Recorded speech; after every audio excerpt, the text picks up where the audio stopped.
The map seems a bit empty. Let's add some dust flowing on the ground and in the air. We're going to start off with some smoke effects. These particles are locked on the z-axis. We use our generic smoke with a very slow animation in linear blend in order to avoid jittering animation. I change the start location values and check the map if it's wide enough.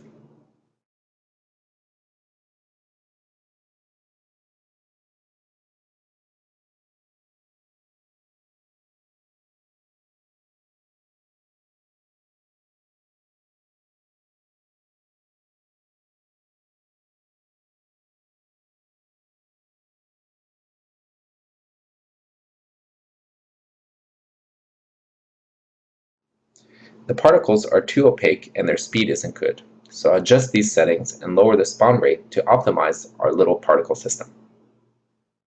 Lowering the opacity values seems to have solved this integration glitch. Now the dust seems to be part of the ground. The gust of wind pushes them away in the y direction we chose earlier.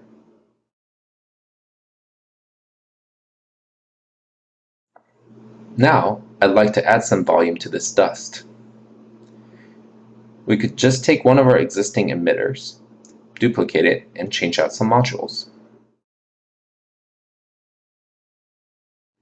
Adjust some settings, remove the z-axis lock, and add a slow random rotation, and voila! Reusing your existing emitters is a good practice and productivity skill. A quick overview about the sun here. I could have created it using a 3D plane with an emissive texture, but to add some movement in it, I used different textures which rotates very slowly. We could add some clouds passing in front of the sun, and some more glare, and that will be enough for a first draft to set the mood.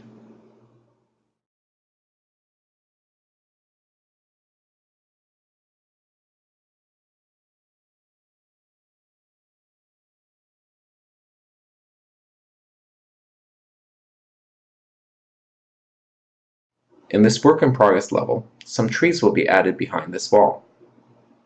Some leaves falling in the wind might be great.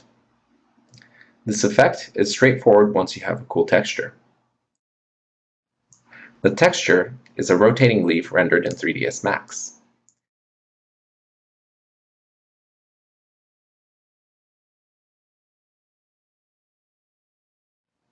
I start by spawning the particles in a sphere start location, which radius is roughly the same size as the volume of the tree, some random rotation and an offset to give some swirl to the leaves.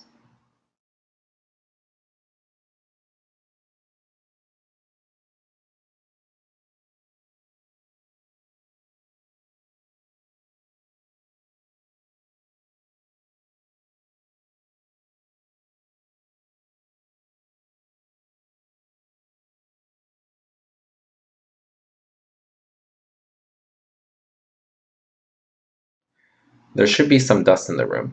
I'm starting with a light beam going through this window.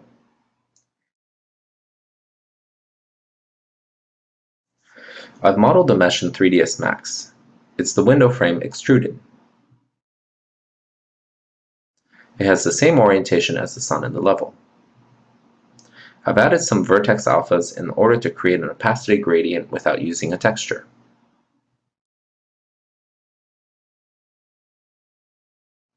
In UDK, you can see the mesh has very low opacity.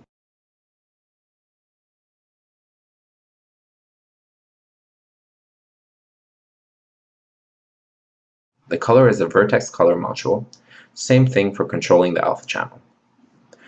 We could go further by adding scrolling textures to simulate the dust moving in the light, or add some dust particles. Speaking of which, let's add some dust in the room.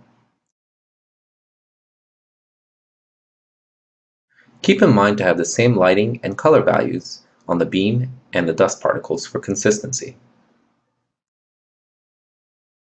The start location is set to a box a little smaller than the room.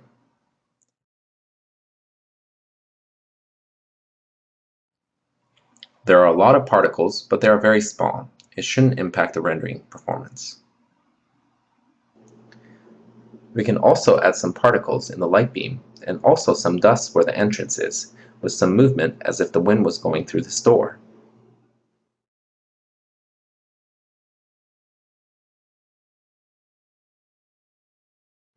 This rough modeling will be a switch box that's been shot. We have to add some sparks. I will use the same textures as the metal bullet impacts.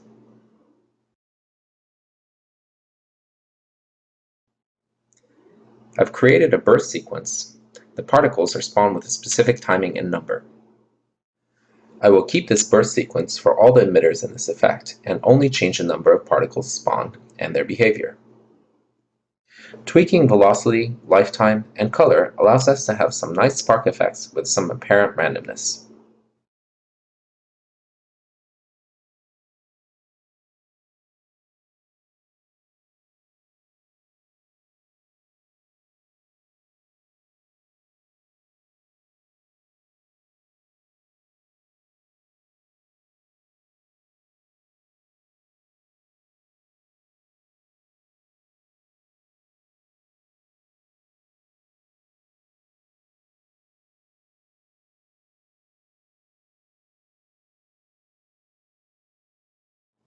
The last emitter is some particles spawned when the main particles die as they were exploding.